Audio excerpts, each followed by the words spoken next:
Urdu ocean کے معزز ناظرین السلام علیکم۔ 3 مہینے ہونے والے تھے۔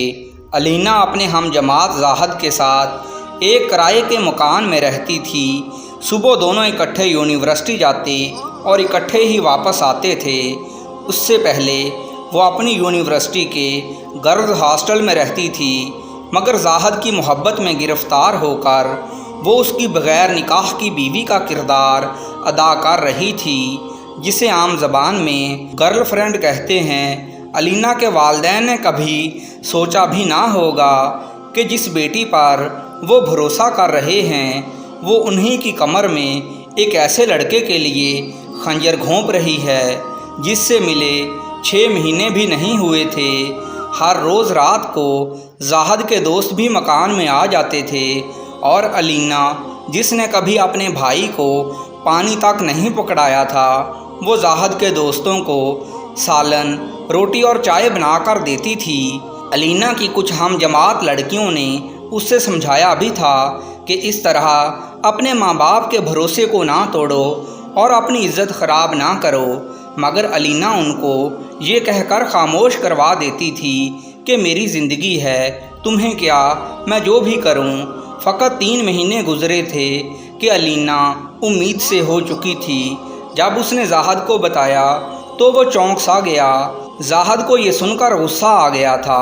2 دن گزر گئے مگر زاہد نے علینا سے بات تک نہیں کی تھی۔ وہ شخص جو 3 سال سے دن رات محبت کے نغمے گاتا تھا، اب وہ علینا کی طرف دیکھنا بھی پسند نہیں کرتا تھا۔ علینا زاہد کے رویے سے بہت پریشان تھی۔ دوسری پریشانی اس کے پیٹ میں پل رہی تھی۔ اب زاہد دیر سے گھر آتا تھا اور خاموشی سے سو جاتا تھا۔ علینا رات رو رو کر گزار دیتی، مگر زاہد کو اس کے رونے سے ذرا بھی فرق نہیں پڑتا تھا۔ ایک دن علینا نے زاہد کے قریبی دوستوں کو زاہد کی موجودگی میں بلایا اور انہیں پوری بات بتا کر کہا، بھائی پلیز آپ لوگ زاہد کو سمجھائیں اور اسے پوچھیں یہ مجھ سے بات کیوں نہیں کرتا، میرا کیا قصور ہے۔ زاہد کے دوست اسی کی طرح کے تھے۔ انہوں نے زاہد سے بات کرنا شروع کی۔ ایک دوست بولا، آپ نکاح کیوں نہیں کرتے؟ علینا بولی، میں نے یہ بات بہت بار کہی ہے مگر یہ سنتے ہی نہیں۔ زاہد یہ بات سن کر ہنس پڑا۔ سب لوگ حیرت انگیز نگاہوں سے زاہد کو دیکھ رہے تھے۔ زاہد نے علینا کو کہا، تم باہر جاؤ۔ علینا نے کہا، جو بات ہے میرے سامنے کہو۔ زاہد گرج کر بولا، دفع ہو جاؤ یہاں سے۔ علینا روتی ہوئی کمرے سے باہر چلی گئی۔ اسے زاہد کے رویے کا اتنا صدمہ پہنچا کہ وہ کمرے سے باہر جاتے ہی بے ہوش ہو کر زمین پر گر پڑی۔ اس کا علم نہ زاہد کو ہوا نہ ہی اس کے دوستوں کو۔ وہ لوگ اپنی باتوں میں مصروف ہو گئے۔ جب علینا کو ہوش آیا تو اسے کمرے سے آنے والی جو باتیں سنائی دیں وہ یہ تھیں، یار تم لوگ پاگل ہو گئے ہو کیا؟ میں اس سے شادی کیوں کروں؟ پیٹ سے ہو گئی تو کیا ہوا؟ سالی کو ہسپتال لے جا کر سارا کام سیدھا کر دوں گا، اور ویسے بھی پتہ نہیں جو بچہ اس کے پیٹ میں بن رہا ہے وہ میرا ہے بھی کہ نہیں۔ مجھے تو کسی اور کا لگتا ہے یہ، میں تو مفت میں پھنس گیا ہوں۔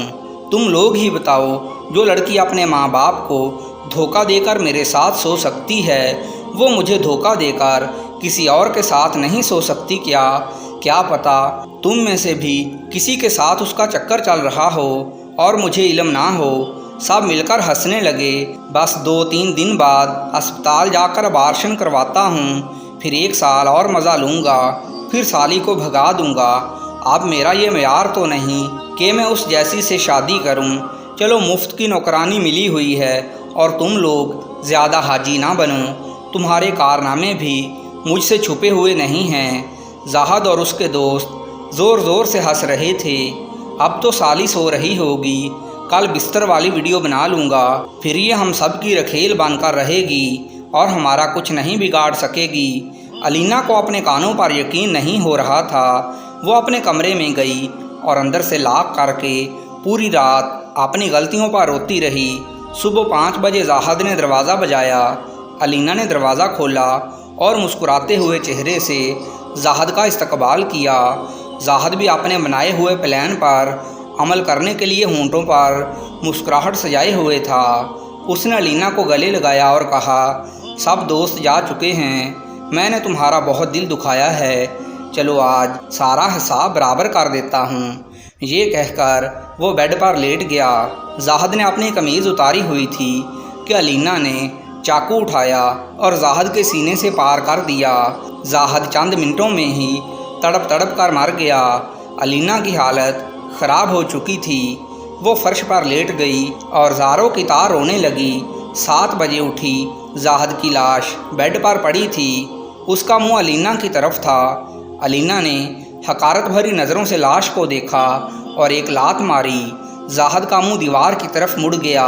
علینا نے کپڑے بدلے اور برقع پہن کر باہر نکل گئی۔ وہ خود سے باتیں کر رہی تھی اور سڑک کی طرف چلتی جا رہی تھی۔ تھوڑی ہی دیر بعد وہ ایک ٹرک کے نیچے آ کر اپنی جان گنوا چکی تھی۔ یوں اس کہانی کا دردناک انجام مکمل ہوا۔